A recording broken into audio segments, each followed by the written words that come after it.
A young FBI agent is chosen to help track down a mysterious murderer who has confused law enforcement for years. Sound cool? Because I'm here to talk about Longlegs from 2024. All right, I'm glad to finally be here because this was one of my most anticipated movies of the year. Top five, easy. And Longlegs was directed by Perkins, who I'm a huge fan of, man. Oz is the son of the legend himself, Anthony Perkins. This is his fourth feature length film, and I've just been hooked on his style since I saw his first film, The Blackout's Daughter, from 2015. And I would say that that was definitely one of my favorite horror films of the last 10 years, I would say. I definitely saw shades of it in Longlegs, too, in terms of style.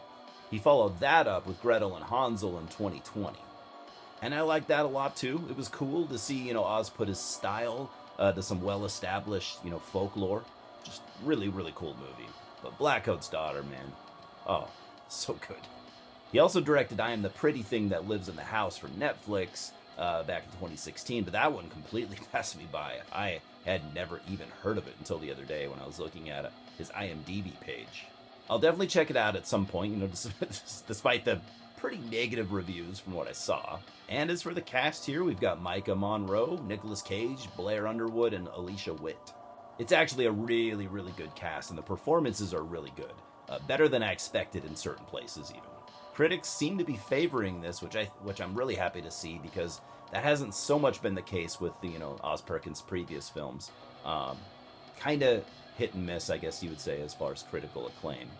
Some good reviews, but an equal amount of kind of lukewarm ones. And I get it. Some people don't get his style, and he definitely has an arty approach, which seems to go over a lot of people's heads. That's just the nature of things. And I'm kind of bringing that up because a lot of YouTube reviewers seem to be bashing Longlegs, which is fine. That's their opinions, and I like seeing people's different takes on things. We can't all like everything, That would be weird. But I guess what annoys me is that a lot of these people have huge egos, and I'm not about that. If there's one thing that bothers me about these kinds of people, it's the I don't get this, therefore it's bad approach. You might have boatloads of subscribers, but try and leave your ego out of your reviews. Please and thank you. So yeah, this is an atmospheric, sort of arty horror movie, which automatically makes it boring for a lot of people. I realize, I get that. This kind of thing is right up my alley though, and I liked it a lot. That said, it's not perfect. So you've got rookie FBI agent Lee Harker, played by Maika Monroe. She's been hand-chosen by the Bureau to help track down a mysterious serial killer. And she was chosen because she seems to have a unique ability to figure things out in ways that nobody else can. The killer they're looking for is basically a ghost. He's been doing it for years, maybe even decades, and still nobody has a single fucking clue as to who is doing this. He leaves no evidence whatsoever and seems to mostly target families. His methods are not only disturbing, but completely baffling as to how his work is done.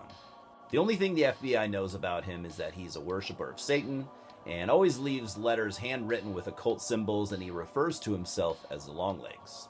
I think that there's a lot of originality here, but I was definitely reminded of both Seven and The Silence of the Lambs. And not to pat myself on the back, but this has happened a few times now. I wrote this review days ago and actually watched Chris Stuckman's review, and he pointed out the same thing, Seven and Silence of the Lambs. I'm like, damn it!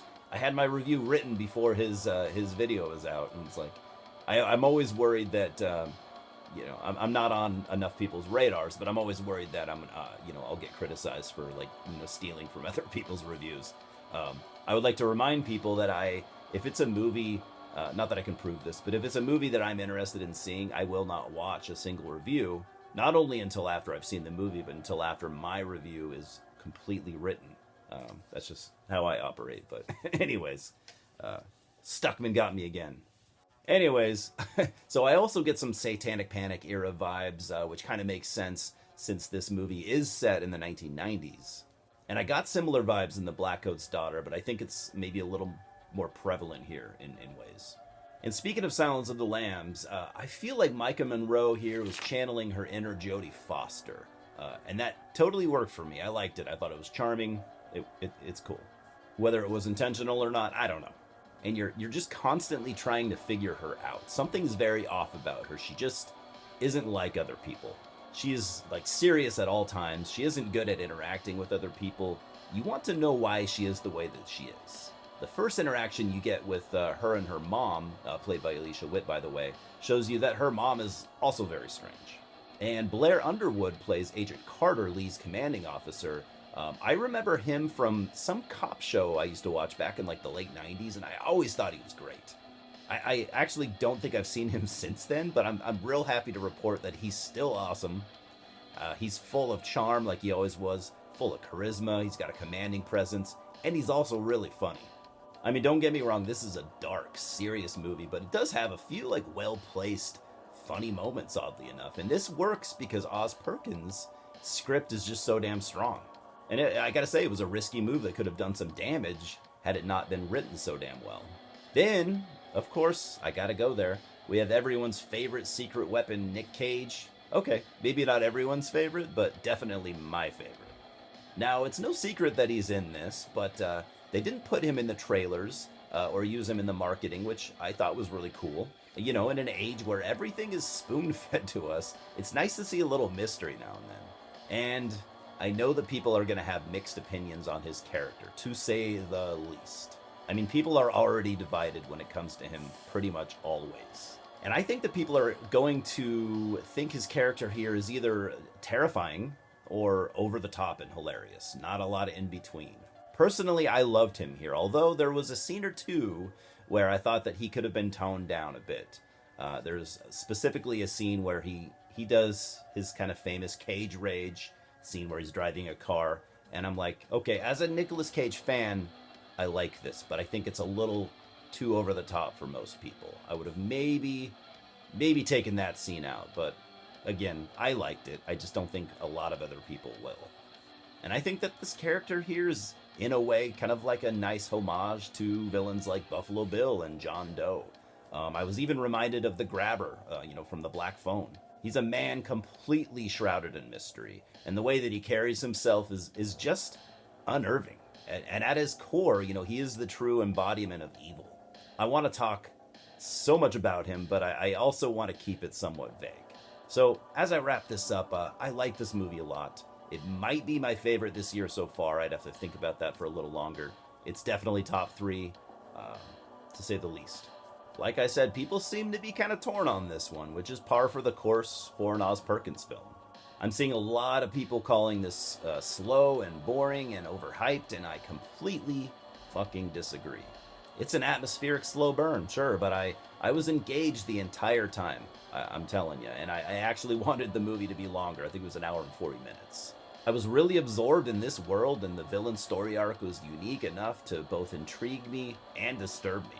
A lot of people also seem to be talking about how much this movie just wasn't scary.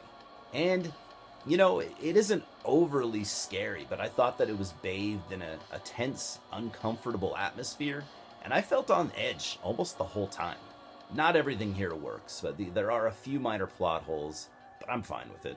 The acting was good across the board. The film looks great. Oz Perkins is a master of his craft. It's not overtly gory, but it is quite violent. There is one shocking scene that stands out, and you likely won't forget it. The effects all looked practical, and they look great. I'd recommend this, to people into A24 type horror like myself, and stuff like that. If you like what Brandon Cronenberg has been doing lately, if you like the comparisons I made to, Seven and The Silence of the Lambs, I think you just might love this. And if you haven't seen The Black Coat's Daughter, man, please watch that as well. I think I'll be reviewing that soon, actually, now that I just need to. I'm giving Longlegs an 8 out of 10. It's a quality film with a ton of style and originality, despite the somewhat obvious comparisons. I can't stop thinking about it. I saw it days ago, and I can't wait to see it again. Cheers, guys.